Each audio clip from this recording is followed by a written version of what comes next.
What's going on, everybody? Eric Lindquist at Stochastic here on the Odd Shopper channel, coming to you with another edition of Lindy's Leans, Likes, and Locks. Hit that like button, subscribe button, notification bell. Goes a long way for me on this video, goes a long way for you. That way you become apprised whenever great content is going live here at our little neck of the YouTube woods. Like, I don't know, this new Lindy's Locks update that I'm doing where you can check out every single Monday through Friday. And hey, even threw one in there on Sunday, even though Hunter Brown has 3 strikeouts through 2 innings. We're not going to talk about that right now. Those are sad things, but great things are those Lindy's Locks updates 2 and on Friday. Overall, had a very profitable week in that department, talking you through how things change. This video, we record the night before, so you can beat lines. You can get closing line value, CLV, always be closing. That's what we're going for, my friends. That's what we want. Now I've got that movie in my head, no big deal. But either way, BetMGM, you want to check out them. You want to check out Lindy's Locks update. You want to check out all these great things. Again, at Eric Lindquist, you can go follow me on Twitter. But we only have 6 games on Monday's slate. I know producer Jacob was upset. He was distraught. He was like, I want to put in all the graphics. I want to update all the lines. I want to do more than that. I want to do 15 games, Eric. Well, no, there's only 6. So that's what we're going to do. So we're going to cover the 6 games we have here on Monday. I'm going to have a Lindy's Locks update up there on Twitter for you on Monday afternoon. Definitely be checking that out. Good stuff as always. But I really have nothing else to talk about. It's been a profitable June. I want to close out the month strong. If you do too, hit that like button. Producer Jacob, let's get to the picks. Somehow, some way, my friends, this betting card, 6 games, goes lean, like, lean, that's a home run play, and lock. I don't know how it happened, but it's a big crescendo for all you music people.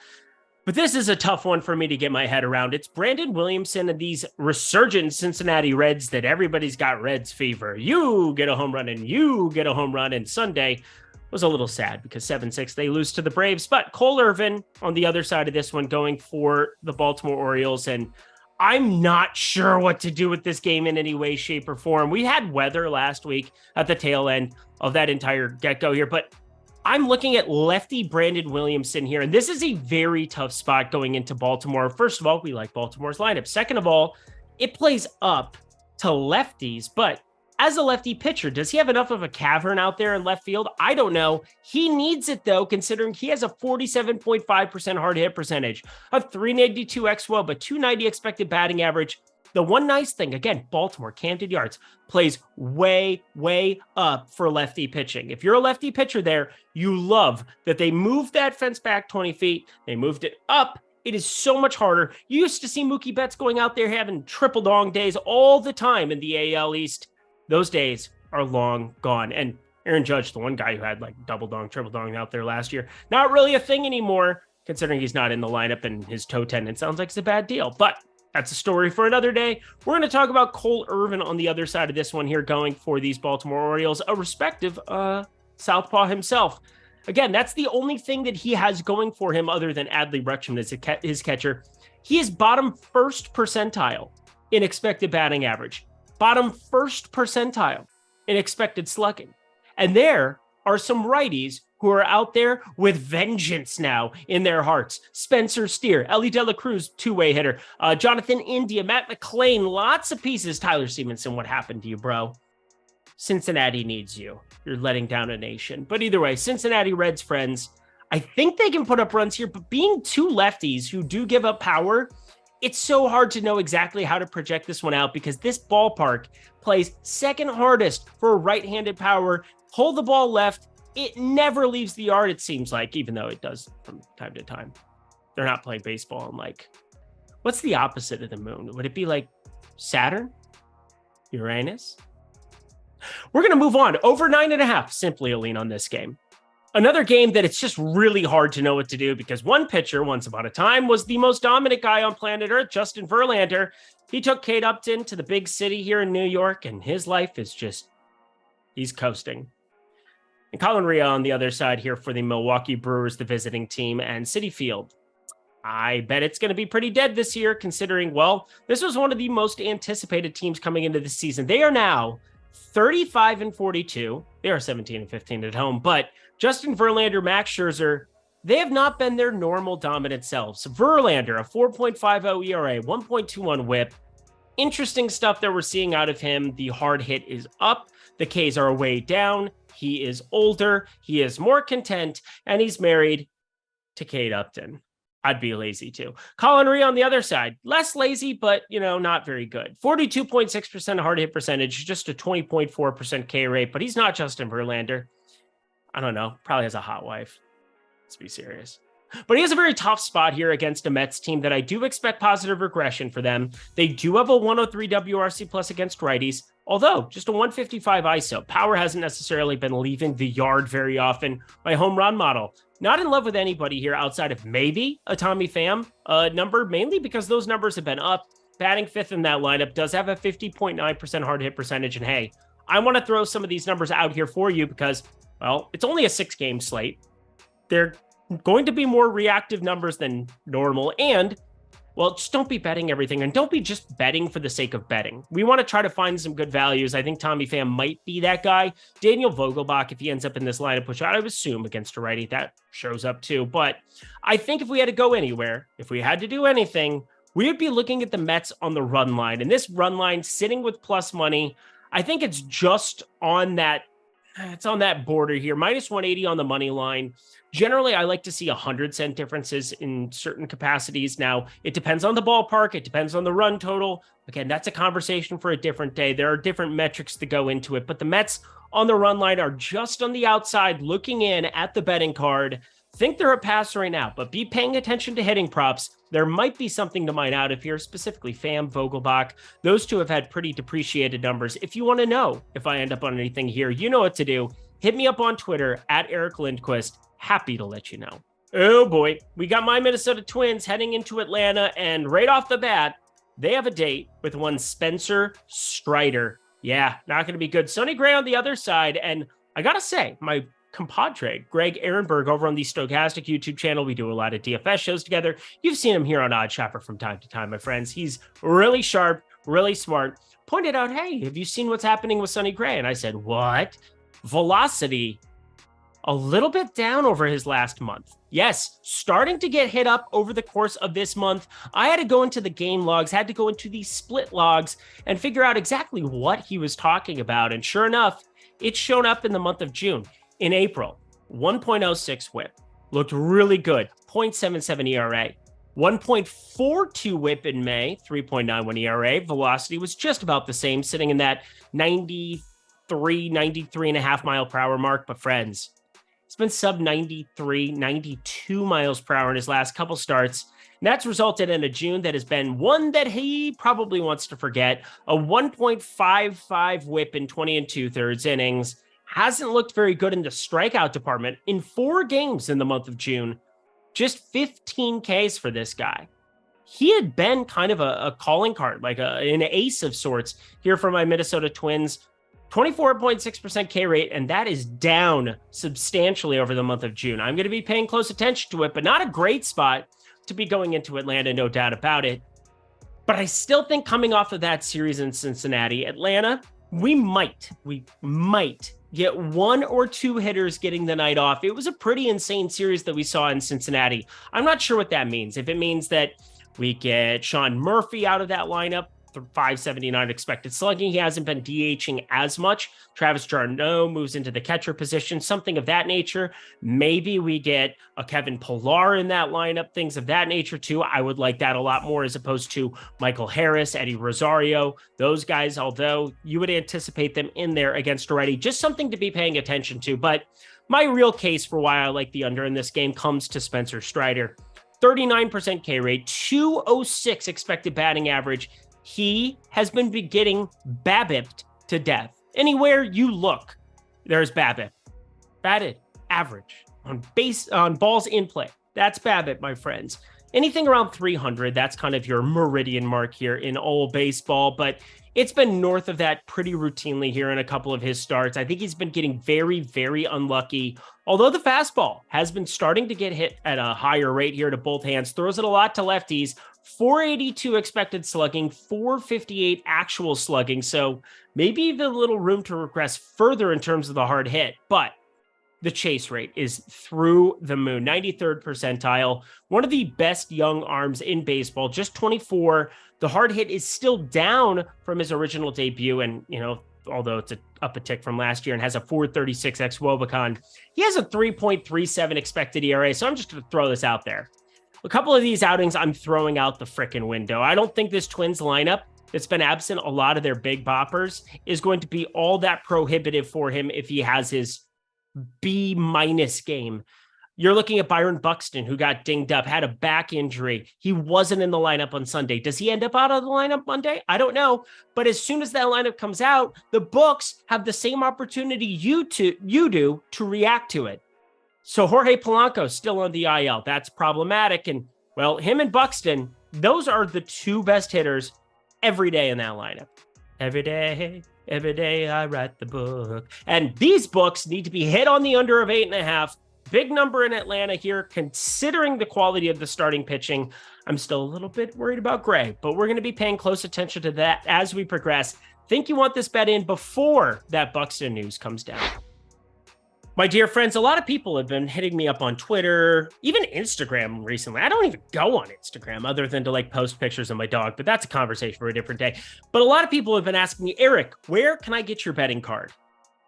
Well, this is the best way. BetMGM right now, mainly because I don't get anything from it. I want you to jump in that thing for free. 2 free months to be exact. But checking out BetMGM in addition to your DraftKings and your FanDuel sportsbooks, all things of that nature, they're great. They're fantastic. I utilize them every single day. But BetMGM, if you're looking for a third sportsbook, this is the one for you. And why? Well, you're going to get those 2 months of my betting card, in addition to Ben Raza's betting card, in addition to Eitan Shander's betting card. So many great experts. Even Mike, our MMA expert, has been just smashing in the streets.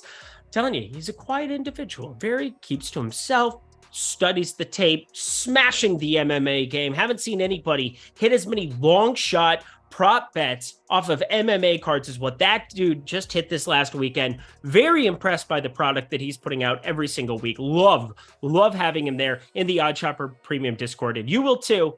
For 2 months free, you get all of us combined into one lovely spot, but that's not all.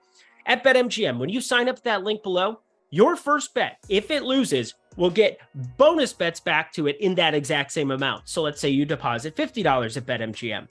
Your bet wins.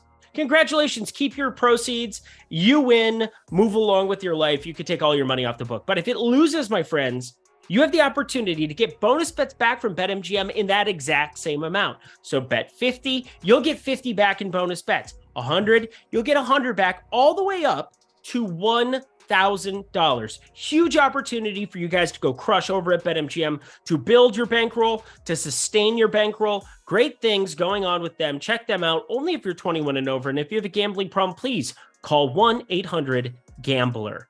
Alrighty, y'all, back to the picks. To Arlington we go for another pair of southpaws on the mound here. Matthew Boyd, Andrew Heaney.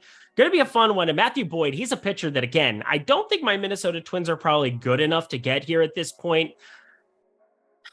Baltimore, how could you not go out and get Matthew Boyd in your ballpark to be a starting pitcher come playoff time? I don't know. But either way, 35.6% hard hit percentage. I am leaning towards the under here. Definitely something that projects out well for me on my sheet. I like it. I like it a lot. But 23.7% K rate. Nice to see that start to sneak up a little bit more, be above league average like you would expect for a healthy, serviceable Matthew Boyd. But Andrew Heaney on the other side, nowhere near his over 30% K rate he had with the Dodgers last season, but still serviceable at 24.6, has had 5 Ks in 4 straight, and has the opportunity here to hopefully start limiting those 10% walks that they just always come up and snipe him from time to time. In fact, 2 of his last 4 outings has had 4 walks. Always going to be a problem with him, but it's a good matchup against Detroit. And Detroit, they're not as bad as what they are against righty pitching. So against right-handed pitching, 84 WRC plus, 126 ISO. Against lefties like Andrew Heaney, you're looking at them with a 94 WRC plus and a 157 ISO. But this comes down to a simple thing, which is line shopping. We are odd shopping, my friends. That's why it's called the Odd Shopper, of course. We're getting near standard juice on getting the 1.5 with an improved Detroit offense, and I like Matthew Boyd. Those are all the things that come together. I'm also going to be leaning on the under. As I said before, I think both starting pitchers have a pretty decent shot here. We're looking at 9.5, pretty gigantic number over at FanDuel Sportsbook. 9 is the prevailing number. Other spots where it's juiced right around -105. I'd actually be fine with either of those. But the priority here, Detroit plus 1.5. I like it. They go on the betting card just ever so slightly. And I know a lot of you are going to hate that. We head to White Sox. Yep, we got the White Sox heading to Anaheim. It's going to be wild. Coming off of the Angels scoring 25 runs, and we were on that over on Saturday. That was the quickest I've ever hit over, I think, in my life. That third inning was hilarious.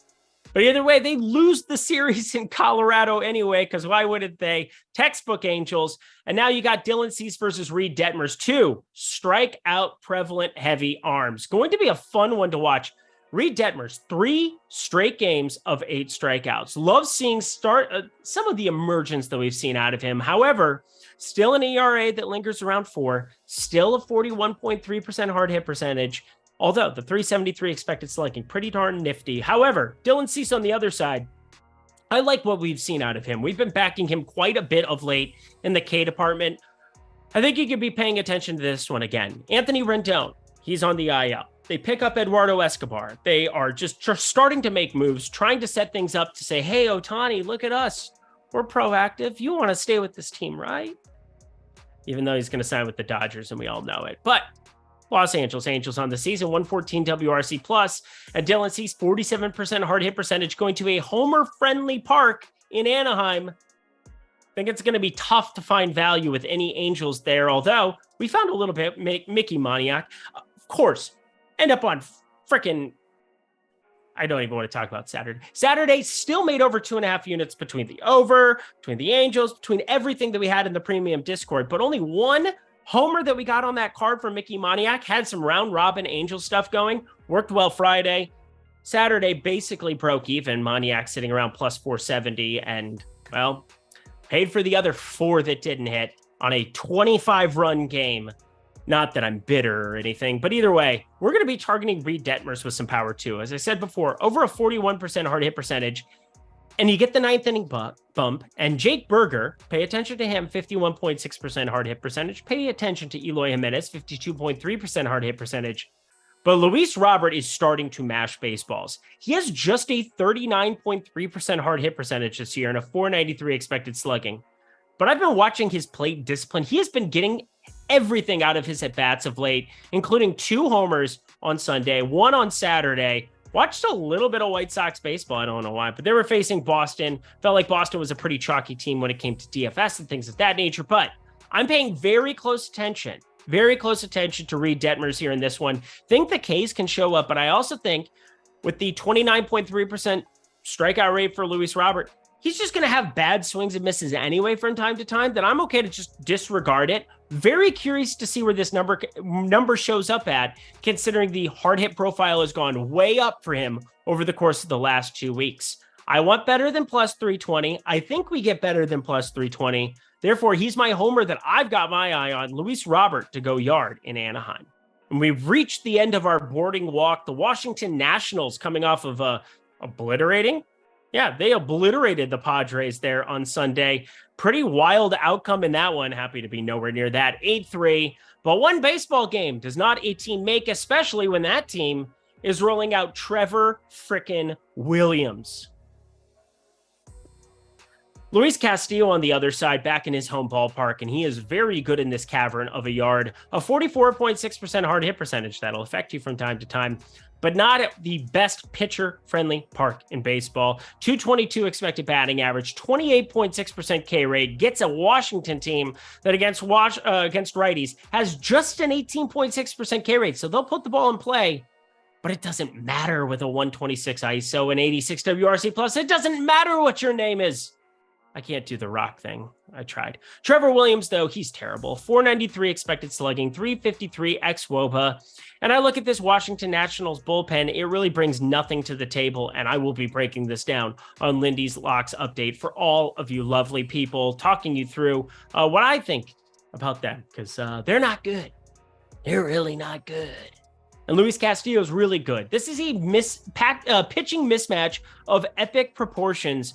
And yeah, minus 260 on the money line looks awful, but I'm getting inside of minus 135 difference. We're talking $1.35 difference between the run line and the money line. And you know why that is? Because of this ballpark. We will talk about this. We will encapsulate this for you. But at DraftKings Sportsbook, minus 125 being the opening number here on the run line, that does not make sense to me next to minus 260 here on the money line. I'm sure it makes sense to them, not to me, is what it is, friends. With an 8 total, that's a big enough number that we should expect runs. And with the implied total going to Seattle in a substantial way for me, we're locking in the run line here for you. Seattle, minus 125. That is your best number that we have on the entire board thus far. Maybe something changes heading into tomorrow. I wouldn't be locking this north of minus 135. Still have it in play, but not a lock.